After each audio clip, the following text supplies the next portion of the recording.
Good evening, everyone.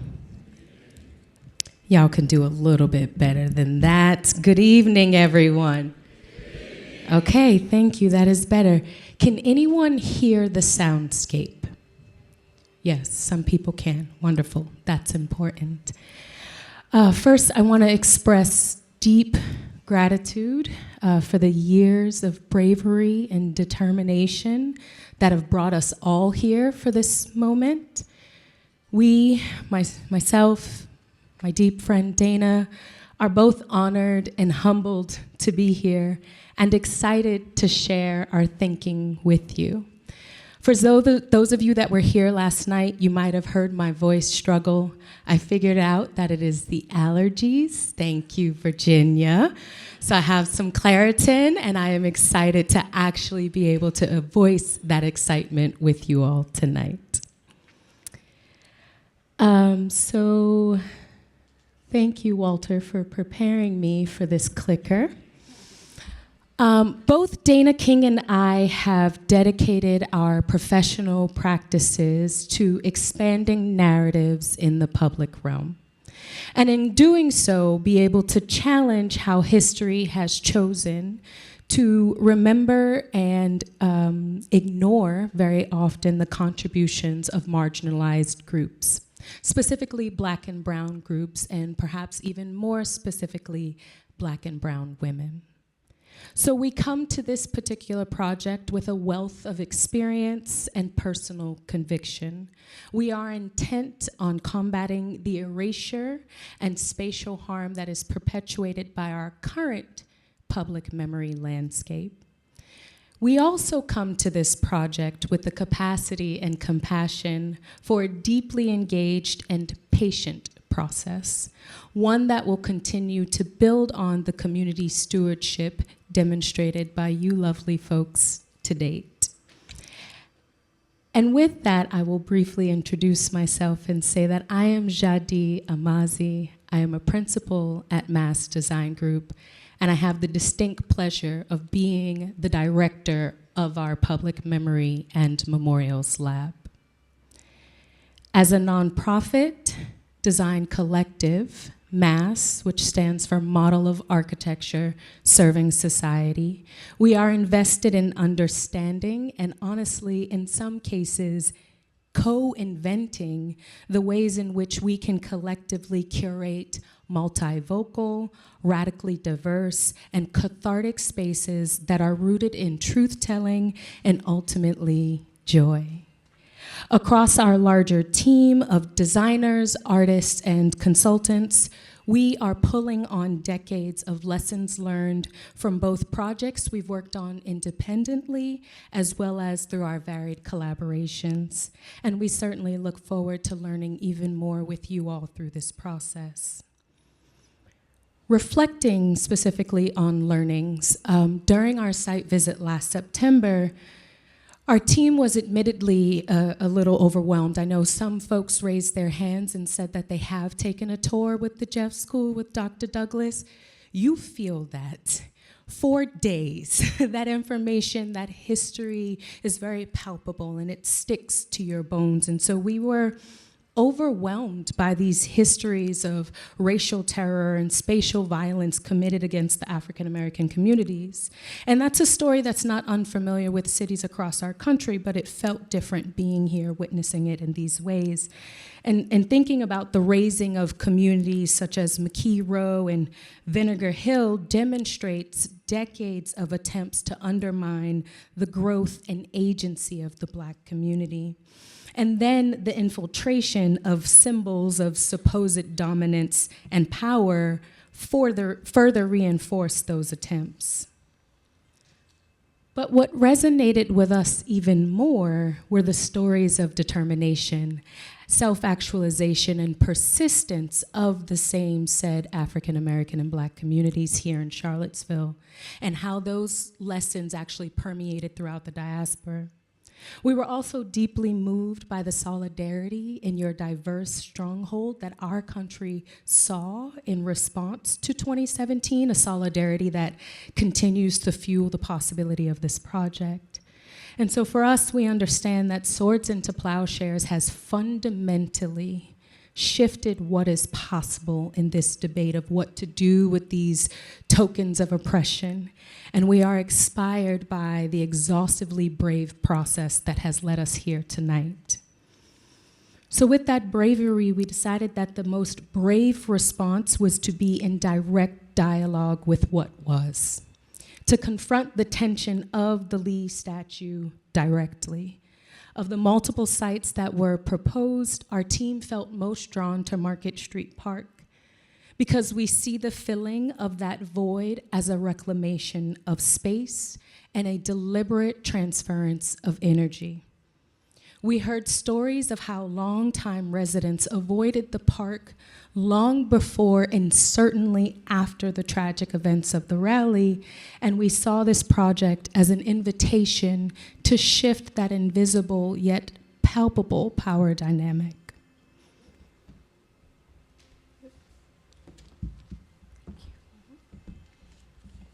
Good evening. The foundation of our concept is divine feminine, the divine feminine, that holds space for others, nurtures abundance and joy, extends inclusion to others, and expands love, justice, and mercy in discord. Anyone can actualize their divine feminine. It's not a gender thing. It's an open-hearted connectedness thing. Our design is called Rooted. It is embodied in the form of the baobab tree. The baobab is known as the tree of life, a sacred symbol of life and rebirth. It's a magnificent tree. It grows in abundance on the continents of Africa and Australia and is in Brazil and Madagascar. African descendants of enslaved people in the Caribbean actually believe that the tree grows there because its seeds were carried in the hair, necklaces, and earrings of captives during the transatlantic slave trade. Children grew up to believe that if they visited the tree during a full moon, a hole would open up and carry them back to Africa. The baobab is an iconic symbol for the African diaspora, a connective tissue for those whose roots are now planted elsewhere. Culturally, these living giants are gathering places for storytelling, shared meals, celebrations, rites of passage, in other words, community. They produce super nutritious foods and strong bark that nourish both humans and elephants alike. In the places where they grow abundantly, baobabs are revered for their longevity and immense trunks, which are often used as shelter. They provide safety from the elements. Our baobab personifies the multifaceted experiences of that shelter as home. Home as a place where memories grow and comfort lives. Home where connectedness is nurtured, strengthened, and celebrated. In this country, the economics of home are the origin story of every story of success. Black Americans have been denied the bedrock of home and home ownership far more than any other Americans, and yet we are still here. Systemic racism and urban development policies that worked against the common good until the Fair Housing Act was passed in 1968 slowed but didn't stop our participation. For instance, the neighborhoods in Charlottesville that grew from the entrepreneurial initiative taken by John West. West bought his first property in 1872 at the age of 23, and by the time he was 50 years old, he owned more than 100 properties, becoming the first of the 400 a phrase used to identify wealthy African Americans in Charlottesville. John West and others like him chose to live here and become an integral part of Charlottesville, to stay and build this community and make it a wonderful place for their families. They stayed to build homes and churches, participate in its schools, civic and professional life, and guide standards that were crafted long ago and are still evident today. Being rooted is the promise of renewal, building on itself generation after generation. Rooted will be installed, as you've heard, in Market Street Park. It reflects and honors the people who carved the path then and now, who have chosen to stay here despite the past. The entire design, both the tree and park, reminds us of our power as people, the power to amplify community by infusing it with love and unity, not hate and division. A place where the whole truth of American history can be told freely, all 360 degrees of it. By reclaiming Market Street Park, spatial justice transforms a place historically defined by racist exclusion and intimidation into one designed for peaceful coexistence. An accessible outdoor space encircles the Baobab as a magnetic gathering place for multi-ethnic, multi-generational exchange. Seasonal plantings of flowers and food crops surround the central access, bringing engagement and beauty to the park. Think about a program where kids and elders garden together, planting and caring for strawberries and blackberries, green beans, collards, and peas, while crocuses lead the way with spring flowers. Rooted's highest aspiration is to create a sense of welcome, wonder, and belonging for everyone who visits. Rooted inhabits space, and space is power. It connects memory and identity, both individual and collective. Art in public places helps shape what we remember and determine how we are remembered. The initial design started as one tree surrounded by people, and we soon realized that no person, no group of people could adequately tell this history from hate to hope.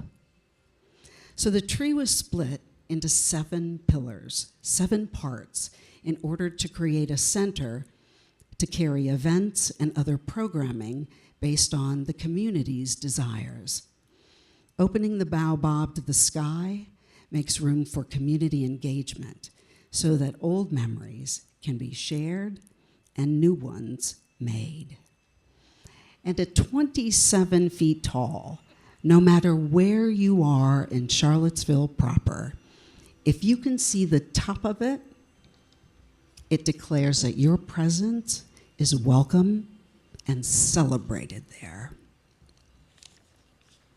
Rooted's 7 bronze pillars stand in the round, and once you're inside of it, you will experience the spirit of movement. It's obvious that these objects are static, but they animate into dancers right before your eyes, encircling you with arms intertwined and inseparable. They dance because they can, transforming the traumas of the past into expressions of joy. Hundreds of handprints from community members like you are pressed into the base of each pillar, part of our further community engagement. We will spend time here to imprint the hands of descendants of Charlottesville's enslaved and formerly enslaved families, and all others who have been part of the Swords to Plowshares project to any degree or at any point in time. When castings of these hands are finished, They'll be molded to fit the bottom quarter of each pillar, encouraging visitors to lay their hands on them. The beauty of bronze is that it's warm to the touch in the summer and cool to the touch in fall, because bronze is a living metal. So when you touch the pillars, your fingerprints become part of the sculpture too. The colors of the pillar are gorgeous and warm: mahogany, black, gold, with a hint of chestnut, representing the melanated skin of Black people. In a truncated version of Runat Nia Ibo's poem called The Image of Me, it asks, "Lord, why did you make me black?" And God answers, "I made you the color of coal, from which beautiful diamonds are formed. I made you the color of oil, the black gold that keeps people warm. I made you from the rich, dark earth that can grow the food you need. Your color's the same as the panther's, known for her beauty and speed. Your color's the same as the black stallion, a majestic animal as he. I didn't make you in the image of darkness. I made you in the image of me." Rooted invites everyone to share its space, intentionally at first, but it will become second nature, enjoying one another, celebrating the essential things that we have in common. And when you do visit, Rooted will provide you with a multi-sensory experience. Artist Eric Addis recorded the energy patterns of a living baobab and translated it into music, which has been softly playing throughout our presentation. So I'd like us to listen to the baobab for about 10 seconds, because what we'll hear is its beating heart.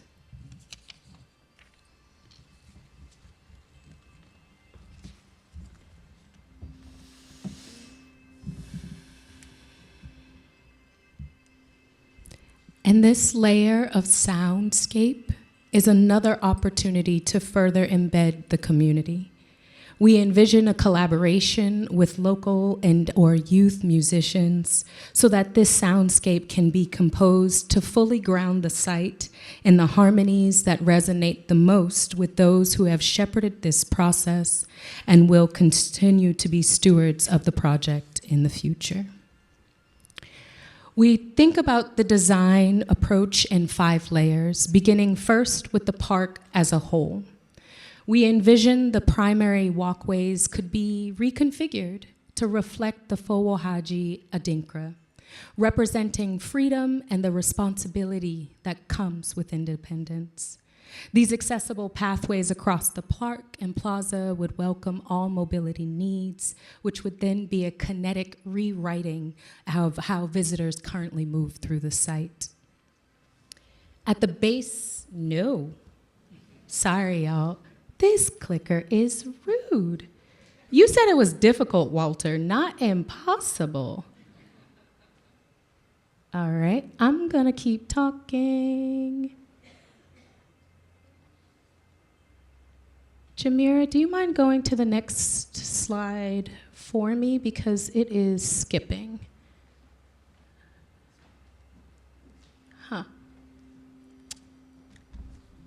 Apologies, folks. I'm gonna just stay right here with it. Oh, I'm not even doing that anymore. You know what? Let God. We're gonna stay nowhere. Excellent. Follow along, friends. We can bring you to the boards. At the base of the tree is the form of the Anansi in Tontan, which is another Adinkra. And that brings notions of wisdom and creativity to the weaving together of the community gardens and gathering spaces that Dana spoke to earlier, that you all hopefully now have embedded in your minds from seeing it a moment ago. Custom brick pavers place the plaza in dialogue with its surroundings, engaging historical ties to the labor of both enslaved and free Black communities.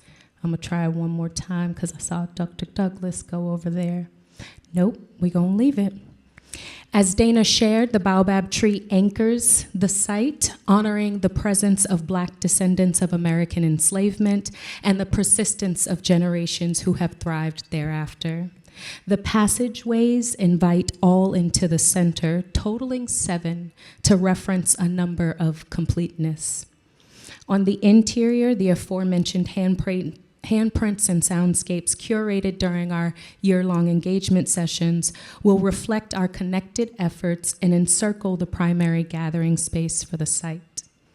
This bronze tree of life inset amongst these West African Adinkra symbols will symbolize leadership, freedom, wisdom, and creativity, while signaling inclusion to African descendants and expressing regeneration and connectedness for all. It calls for us to enjoy the space together as neighbors.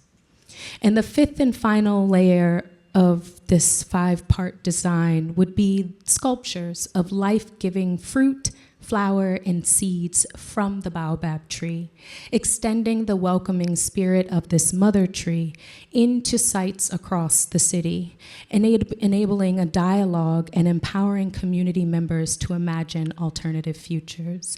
And we have some of those seeds in the back of the room under our board. The determination of the form ultimately and the locations of those scattered seeds would be another of the various opportunities for the community to contribute to the design process.